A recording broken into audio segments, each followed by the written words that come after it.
அண்மை செய்தி. தமிழ்நாட்டில் செயல்படுத்தப்படும் பல திட்டங்கள் நாட்டின் வளர்ச்சிக்கு உறுதுணையாக இருப்பதாக ஒன்றிய அரசின் பொருளாதார ஆய்வறிக்கையில் தகவல் தெரிவிக்கப்பட்டிருக்கிறது. இது தொடர்பான கூடுதல் விவரங்களை எமது டெல்லி சிறப்பு செய்தியாளர் பால்முருகனிடம் கேட்கலாம். வணக்கம் பால்முருகன், விவரங்களை பதிவு செய்யுங்க. நாளை ஒன்றிய அரசினுடைய பட்ஜெட் தாக்கல் செய்யப்பட இருக்கிறது. அதற்கு முன்னோட்டமாக இன்றைய தினம் பொருளாதார ஆய்வறிக்கை தாக்கல் செய்யப்பட்டிருக்கிறது.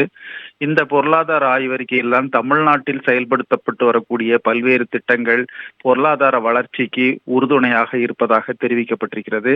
குறிப்பாக கல்வியை பொறுத்த அளவில் இல்லம் தேடி கல்வி போன்ற பல திட்டங்கள் முக்கியமாக பொருளாதார வளர்ச்சிக்கு உறுதுணையாக இருப்பதாக கூறப்பட்டிருக்கிறது.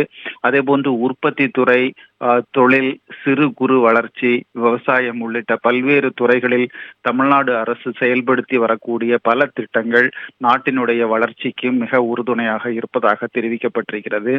இந்த துறைகளில் செயல்படுத்தப்பட்டு வரக்கூடிய திட்டங்கள் மட்டுமல்லாமல் அதற்கு தேவையான வழிமுறைகள் போன்றவை இந்த பொருளாதார வளர்ச்சிக்கு உகந்ததாக இருப்பதாகவும் குறிப்பிடப்பட்டிருக்கிறது.